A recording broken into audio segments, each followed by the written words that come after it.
कक्षा 8वीं, विषय संस्कृत।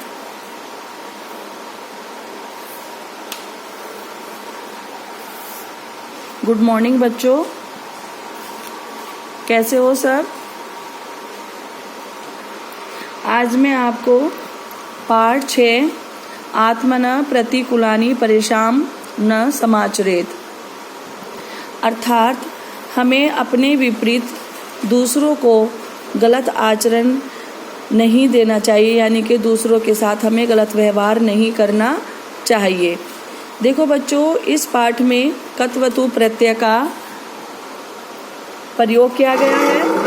ओके, और कत्वतु प्रत्यय का लास्ट में तवत शेष रहता है, तो कहीं पर तवत लगता है और कहीं मूल धातु में तवान लगता है। ठीक है, तो ये जहाँ पर लंग लकार होता है, ये लंग लकार के जगह यूज होता है और कत्वतु प्रत्यय का इस पाठ में प्रयोग किया गया है। अब देखो बच्चों, इसमें गौतम बुद्ध के बारे में बताया गया है। इस पाठ में एक ब्राह्मण और गौतम बुद्ध, इन दोनों की वार्तालाप हो रही है। ब्राह्मण का एक भाई था और ये दोनों भाई और गौतम बुद्ध, इन तीनों के विषय में इस पाठ में बताया गया है। देखिए बच्चों, ध्यान से सुनो। लुम्बिनी नगरे नंदः नाम विप्रः प्रतिवसति स्म, तस्य सहोदरः रमणः गौतम बुद्धस्य शरणं गत्वा बौद्ध धर्म गृहीतवान्। लुम्बिनी नगर में नंद नाम का एक ब्राह्मण रहता था। उसका भाई रमण गौतम बुद्ध के शरण में जाकर उनका बौद्ध धर्म ग्रहण कर लिया था। तेन क्रुद्धः नंदः महात्मनः बुद्धस्य समीपम अगच्छत्। इस बात से क्रोधित होकर नंद महात्मा बुद्ध के समीप गया। अब देखो बच्चों, यहाँ पर अगच्छत है और अगच्छत में हमारा कौन सा लकार लगा हुआ है, इसमें आ उपसर्ग है, तो यहाँ पर लंग लकार का प्रयोग किया गया है।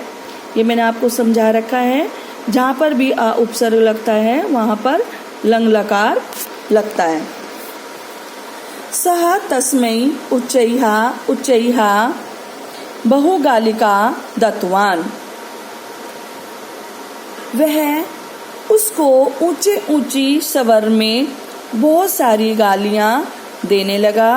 गौतम बुद्धा, अब देखो यहाँ पर दत्तवान है, तो यहाँ पर दा धातु है और कत्वतु प्रत्यय का प्रयोग किया गया है। मैंने आपको बताया था कत्वतु प्रत्यय का तवत शेष रहता है और कहीं कहीं पर इसका तवान भी प्रत्यय लगता है। तो यहाँ पर दा धातु में कत्वतु प्रत्यय यानी के दत्त प्लस तवान, तो बन गया दत्तवान। गौतम बुद्धः स्मित मुखेन शांत दृष्टिया च तम पश्यन् स्थितः अन्ते यदा सः।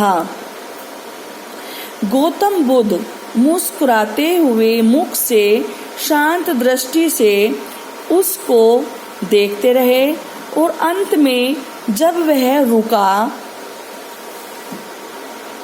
अन्ते यदा सः विरमत तदा गौतम बुद्धः तम अपृच्छत्।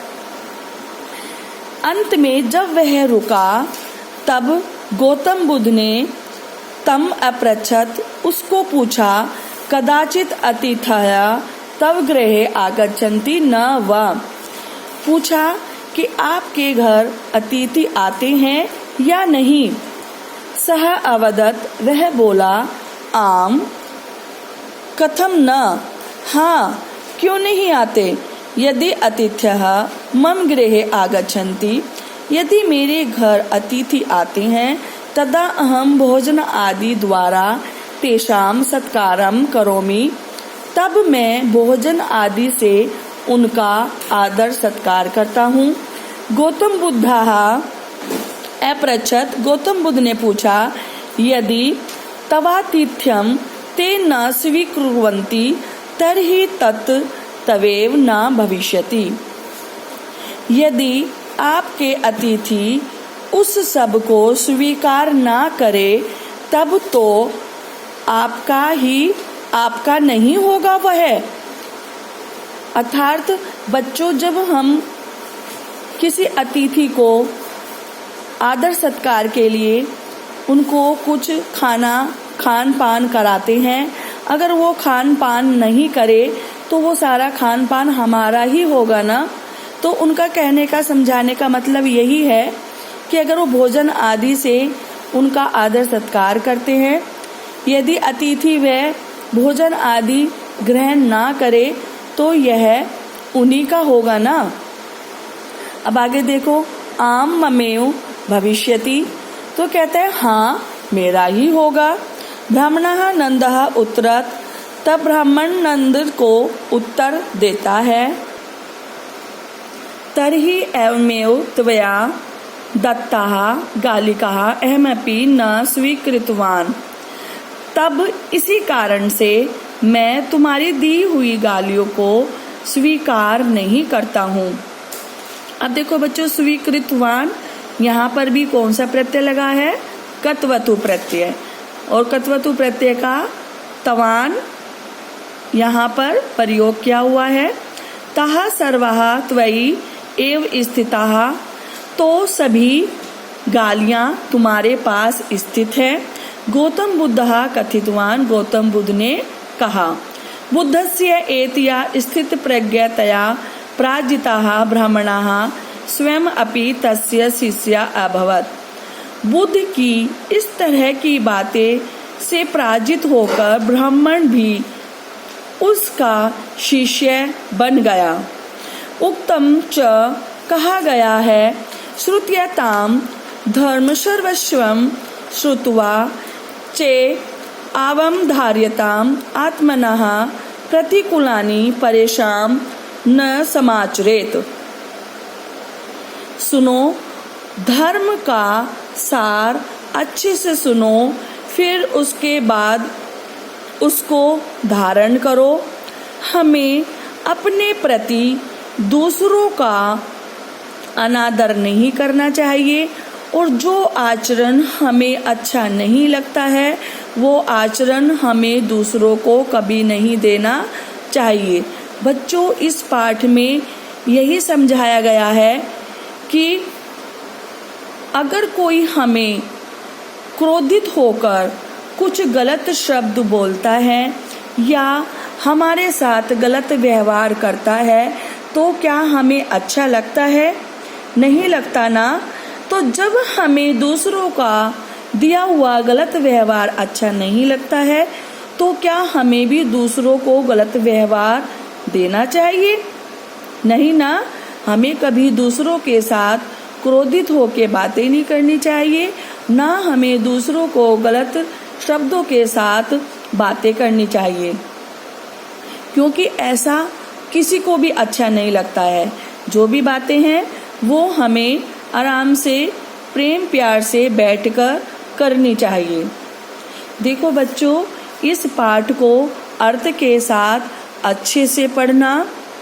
और इस पाठ का 2 डायग्राम है, ठीक है। एक डायग्राम ये है और एक डायग्राम ये है। आप पाठ परिचय शब्द अर्थ करने के बाद डायग्राम बनाना, फिर उसके बाद आप एक पदेन और प्रश्न निर्माण, ठीक है। और ये और ये लंग लकार परिवर्तन, लंग लकार में ये वाक्य चेंज करो, ठीक है। ये 3 काम आप अपनी कॉपी में करोगे। मैं PDF पर होमवर्क भेज दूंगी, ठीक है। और बुक के एक्सरसाइज वर्क भी मैं फोटो क्लिक करके आपको भेज दूंगी। आप बुक वर्क अपनी बुक में भरना, ठीक है। और कॉपी में जो काम दिया है, कॉपी में सिर्फ वही काम करना है। आपको कॉपी में शब्द अर्थ करने हैं, एक पदेन करना है, प्रश्न निर्माण करना है, और ये प्रश्न नंबर 8 लंग लकार में वाक्य परिवर्तन करो, ठीक है। ये 4 क्वेश्चन आपको अपनी कॉपी में करने हैं और डायग्राम बनाना है। ओके बच्चों, बाय।